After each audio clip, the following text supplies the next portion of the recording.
દેના શરૂ કર દો, તમે આપવાનું શરૂ કરો. હું અત્યારે ગુસ્સો કરું, બહુ ગુસ્સો કરું, તો તમે મને શું આપશો?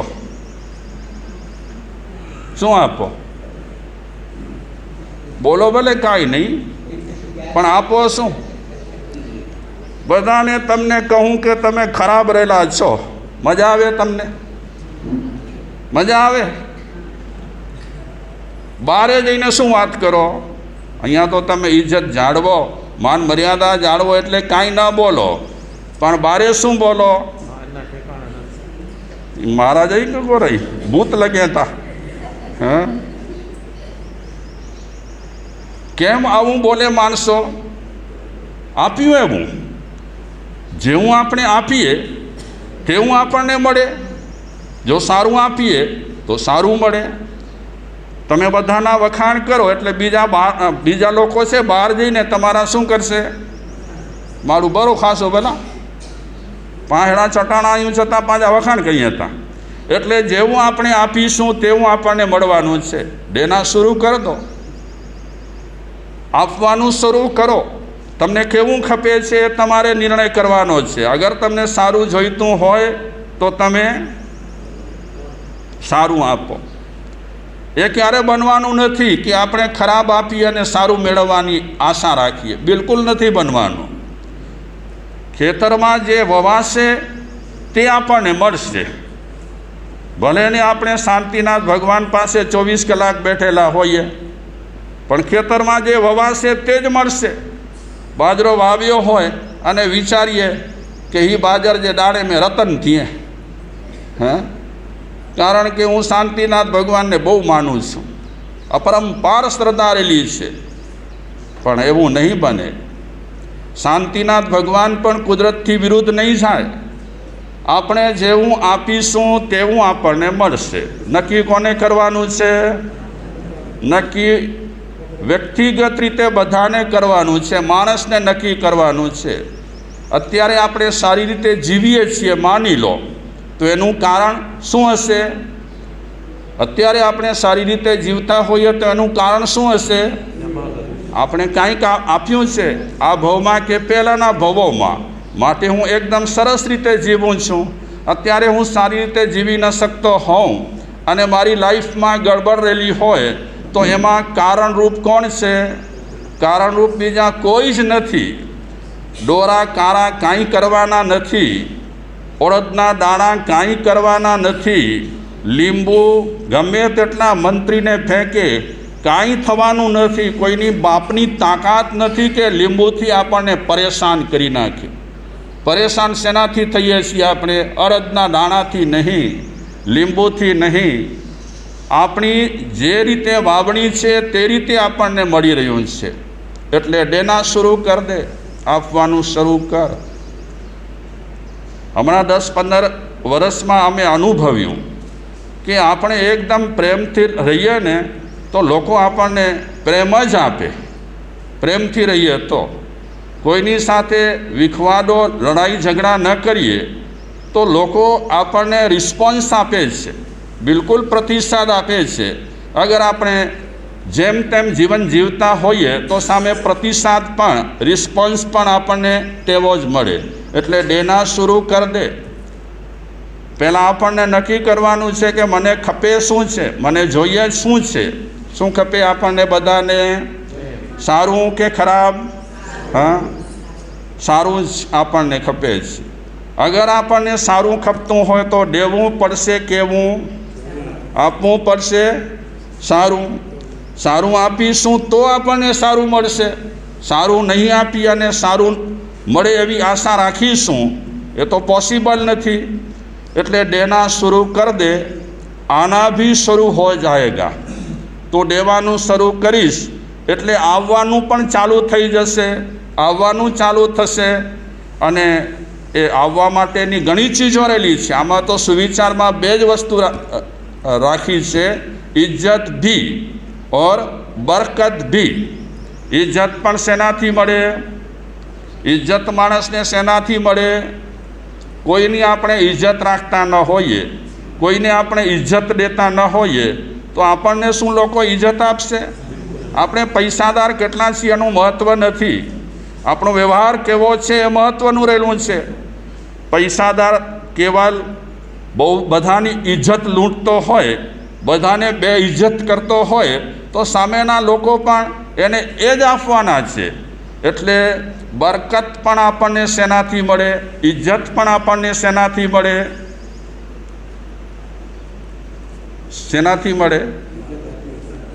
આપણે એવું આપીએ તો એવું આપણને મળે, એવું આપણે ના આપીએ તો એવું આપણને મળતું નથી. कमाई की परिभाषा सिर्फ धन से तय नहीं होती. कमाई की परिभाषा सिर्फ धन से ही तय नहीं होती. समझाय છે આ સુવિચાર? कमाई की परिभाषा सिर्फ धन से ही तय नहीं होती, मगर कमाई की परिभाषा में और भी है, केवल धन नहीं. આપણે જે કમાવીએ છીએ ને એ કમાણીમાં કેવલ ધન નથી હોતું, પણ ધનની સાથે સાથે આપણે બીજું કમાઈએ છીએ. શું કમાઈએ છીએ? તરજુબા. આપણે કમાણીમાં અનુભવ પણ કમાઈએ છીએ. બીજા નંબરમાં આપણે કમાઈએ છીએ રિશ્તે મતલબ સંબંધો. આ કમાણી છે આપણી. પૈસાદાર હોય અને સંબંધો ન હોય તો કોઈની સાથે.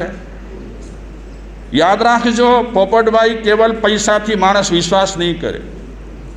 કોક માણસ આપણા પર લેબલ પણ લગાડી નાખશે કે આ પૈસાદાર છે પણ છેતરામણો છે. માણસો, દુનિયા છે ને અરીસો છે. આપણે કેવા છીએ આપણને દુનિયા બતાવે છે. હું મનથી માનું કે હું બહુ સારો છું, એનાથી કાંઈ વળવાનું નથી. દુનિયા આપણને બતાવે છે તું કેવો છે. ભલે આપણે કહીએ કે દુનિયા કેવી છે, આપણે કહીએ દુનિયા दो रंगी છે, कभी ऐसा भी बोली भी कभी ऐसा भी बोलेगी, मगर दुनिया एक दर्पण है. દુનિયા એક અરીસો છે, આપણને બતાવે છે તું કેવો છે. તો આપણી કમાણી છે એક તરજુબા, અનુભવ. એ કમાણી છે. પૈસાદાર હોઈએ અને અનુભવ આપણને બિલકુલ ન હોય તો? અમે ક્યાંક નેચર કેરમાં ટ્રીટમેન્ટ લેતા હતા કોક ઠેકાણે, તો નેચર કેરમાં કેવા લોકો આવે? નેચર ક્યોરમાં બહુ આમ જનરલી જોવા જઈએ તો કેવા લોકો હોય? રોજાના 1000, 2000, 5000, 10,000 રૂપિયા આપવા પડે નેચર ક્યોરમાં, અલગ અલગ ટ્રીટમેન્ટમાં. તો એ બધી ટ્રીટમેન્ટ કોણ લઈ શકે? પૈસાદાર સિવાય કોઈ ન લઈ શકે પ્રાય કરીને. તો અમે એક ઠેકાણે ટ્રીટમેન્ટ લેતા હતા અને કેરાલાનો એક ભાઈ હતો. એ કેરાલાના ભાઈએ કીધું, મારે છે આ અક્કલ વગરના લોકોમાં પૈસા આવ્યા ક્યાંથી? અમે કહીએ ડાબો પગ ઉપાડતો જમણો પગ ઉપાડે, એટલી અક્કલ નથી અને પૈસાદાર. આટલા અક્કલ વગરના, ડાબા જમણાની ખબર ન પડે. એમને કહીએ કે પૈસા અક્કલથી નથી આવતા. શેનાથી આવે? પુણ્યથી આવે. એટલે કમાણી આપણી એક તો અનુભવ છે. જેમ જેમ આપણા વર્ષો જાય ને તેમ તેમ આપણને ખૂબ અનુભવો થાય. આપણું જીવન ઘડાય, ખૂબ ઘડાય. અને એન્ડ સુધી આપણે ગણાતા ન હોઈએ તો સમજી લેવાનું કે આપણી જિંદગી મનુષ્ય ભાવ મળ્યો ન મળ્યા જેવો. અનુભવ મળે, કમાણી છે. બીજા નંબરમાં કમાણી છે રિશ્તે મતલબ બધાની જરૂર પડે કે ન પડે? હા, મુકે એનજી કી જરૂર નહીં, હું પૈસાદાર થઈ ગયો. અહીંયા ગમે તેટલા પૈસાદાર હોઈએ આપણને ભંગિયાની પણ જરૂર પડે કે ન પડે? હા, ને આવું મપાઈ દઈએ કે શેઠ સાફ કરી ગયો, અને શેઠ કાંઈ ઝાડુ લઈને સાફ કરે એટલે નાના માણસ સાથે પણ વ્યવહાર સારો રાખવો, રૂઆબ ન કરવો. ભલે પગાર લે છે, માણસ છે, ભલે ખોટલાઈ કરે છે, માણસ છે. એ પણ ખોટલાઈ આપણે ક્યાં ઓછી કરીએ છીએ? નથી કરતા ખોટલાઈ? હા, નથી કરતા, બધું કરીએ છીએ. બિચારા ગરીબ માણસને આપણે દબાવ્યા કરીએ. નહીં કરવાનું.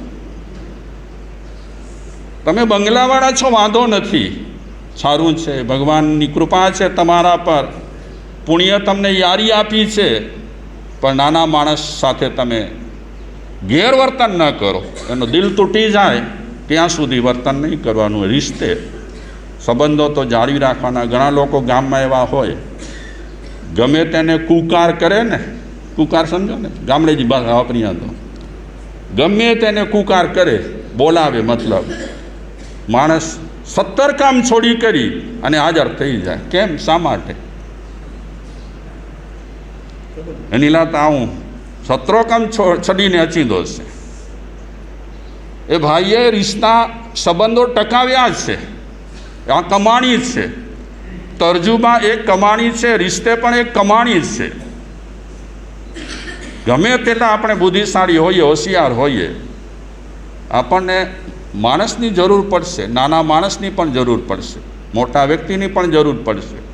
એટલે કમાણીની પરિભાષા કેવલ ધન નથી, પણ આ કમાણીની પરિભાષા છે એક અનુભવ. બીજા નંબરમાં સંબંધો. હું વચ્ચે વાત કરું, ઘણા શ્રીમંત લોકો છે ને, સંબંધ બહુ ટકાવે, બધા લોકો સાથે જાળવી રાખે સંબંધો. અને તમે કદાચ સાંભળ્યું હોય દ્રષ્ટાંત, તો મોતી શાહની ટૂંક છે ને, તો એ મોતી શાહ બિઝનેસમાં હતા અને એમને ત્યાં મુનિમ હતા. એક વારે તહેવારે પ્રસંગે કદર કરે મુનિમની. એક સ્વામી કહે છે કે માણસ વારે તહેવારે પ્રસંગે ઉત્સવે ઉદાર ન થાય અને ખીચામાં હાથ ન નાખે તો એને લેબલ લાગી જાય સમાજમાં. શેનો લેબલ લાગે? કંજૂસ, લોભિયો. વારે તહેવારે પ્રસંગે ઉત્સવે ફૂલ નહીં તો ફૂલની પાંખડી શું કરવું? નહીં તો આ જગતમાં, પછી આપણે ચર્ચા કરીશું એની, પણ વાત કરું મોતી શાહની. મુનિમ કામ કરતા, તો એક દિવસે મોતી શાહને ઈચ્છા થઈ કે મુનિમની કદર કરવા જેવી છે. કદર કરવા માટે મોતી શાહે બધી ગોઠવણ કરી અને એક સરસ સોનાનો હાર એ મુનિમને આપ્યો કે વર્ષોથી મારી પેઢીમાં તું કામ કરે છે, એકદમ વફાદારીપૂર્વક ઈમાનદાર બનીને કામ કરે છે. હા, લે. સારો હાર હતો, કિંમતી હાર હતો. મુનિમે લીધો આનાકાની કરીને. ઘણા ગરીબ લોકો છે ને, સન્માનની પણ અપેક્ષા નથી રાખતા. આ અમારા ઉમેશભાઈ છે, બધા કામ કરે છે, આમ સુખ લકડી, પણ ગમે તે કામ કરે. બોલો, ખુરશી ઉઠાવી હોય તો માથા પર ખુરશી ઉઠાવી લે છે. અને ત્યાંય પણ પંચગીનીમાં એમના વખાણ થયા હતા. કોણે કર્યા? નિખિલભાઈએ વખાણ કર્યા ઉમેશભાઈના, કે આ ભાઈ પરગજુ છે. હોય ઘણા પરગજુ હોય, માન સન્માન બહુમાન એની આશા જ ન રાખે. તો મોતી શાહે હાર આપ્યો. હલકો હાર ન ભલા, ભારી હાર આપ્યો. સમય જતાં એ મુનિમના ઘરે દીકરીના લગ્ન આવ્યા. તો પૈસાની થોડી ખેંચ વર્તાતી હતી અને એકની એક દીકરી, લાડલી દીકરી, એનો લગ્ન પ્રસંગ જરા સારી રીતે ઉજવવો હતો. એટલે મુનિમ એક સોના ચાંદીની દુકાને ગયા અને મોતીસાએ જે હાર આપ્યો હતો બહુમાનમાં, એ હાર ગીરવે મૂક્યો, પૈસા લીધા લગ્ન માટે. મોતીસાને ખબર પડી.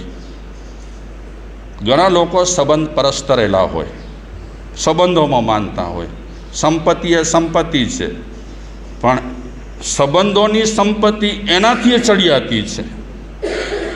મોતીસાને ખબર પડી. મોતીસા એ સોની પાસે ગયા અને ગીરવે મૂકેલો હાર પૈસા આપીને છોડાવ્યો. ઘરે આવ્યા, મુનિમને બોલાવે છે. મુનિમને કહે છે, બેટા,